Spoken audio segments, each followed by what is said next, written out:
How you doing, friends? So today I wanted to ask you a question that hopefully you can ponder on and help you later on in the future.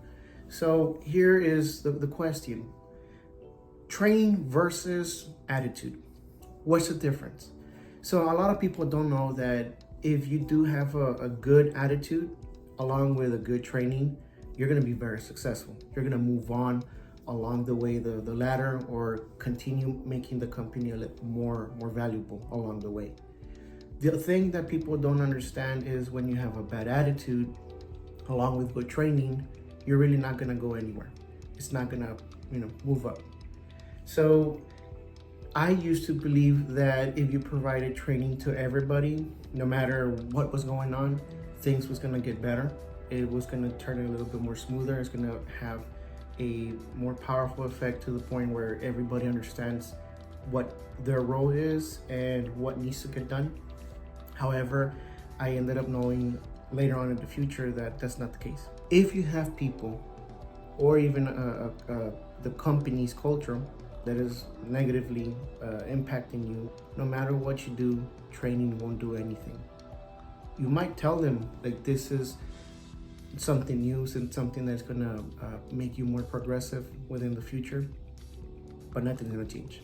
The attitude is the most important thing of a person, and the company's culture is also very important because it will determine whether you move up or go down. So I want you to ponder on it. Where am I in myself as the owner of the company, as the one who manages the company, as a person, an employee, a team member of the company? Where do I fit in? Am I helping or not? Is my other staff doing the same thing? There's times where you work with friends, and to be quite honest, the friend is the one that is bringing you down, and it's gonna mentally and physically exhaust you. It will, no matter how hard you try to correct it, fix it, or train.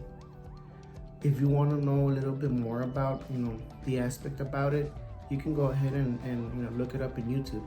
Tony Alessandra is the person that shows it very well. There's a thing called he calls it the disc, if I'm not mistaken, where he shows 4 different types of behavior of people. And if you listen to it, there's just like a 7 to 10 minute clip. You have the full hour in the 7 to 10 minute clip. You'll pretty much understand, the behavior side of each person. But understanding that if you have a bad attitude of a person or the culture, because if you're, let's say, a manager who's trying to change the culture of the company itself, and it's bad, it won't change at all.